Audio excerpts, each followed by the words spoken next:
ஓம் சரவண பவ! என் தங்கப் பிள்ளையே! நீ படும் துயரமும், அனுபவிக்கின்ற மன இறுக்கமும், அழுகின்ற அழுகையும் என்னைப் பாடாய்ப்படுத்துகிறது. இனி உன்னை அதிகமாக நேசிக்கப் போகிறேன். இதுவரை உனக்கு நடந்த கெடுபலன்களை மாற்றியமைக்கப் போகிறேன். நீ புத்திசாலியாக இருந்து உன் குடும்பத்தைக் கட்டி எழுப்பு. உன்னால் மட்டுமே குடும்பத்தில் இழந்து போன அனைத்தையும் மீட்டு வர முடியும். வீட்டுக்குள் உட்கார்ந்து வீணாக காலத்தை முடக்காமல் உன் குடும்பத்தை எப்படியெல்லாம் மீட்கலாம் என திட்டமிடு.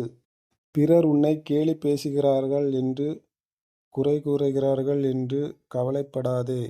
அவர்களுக்கெல்லாம் உன் வளர்ச்சி பிடிக்காமல் மீண்டும் வந்து விடுவாய் என்ற பயத்தில் புலம்புகிறார்கள். அவர்களுக்கெல்லாம் ஒரு புன்சிரிப்பைத் தவிர வேறு எதையும் காட்டாதே. இளைப்பில் இருந்து படிப்பைக் கற்றுக்கொள். எழுந்து காலூன்றி நில். உன்னால் முடியும். உன்னால் மட்டுமே முடியும். நிச்சயமாக சறுக்கலில் இருந்து நீ மீண்டும் சாதிக்கப் போகிறாய். யாமிருக்க பயமேன்?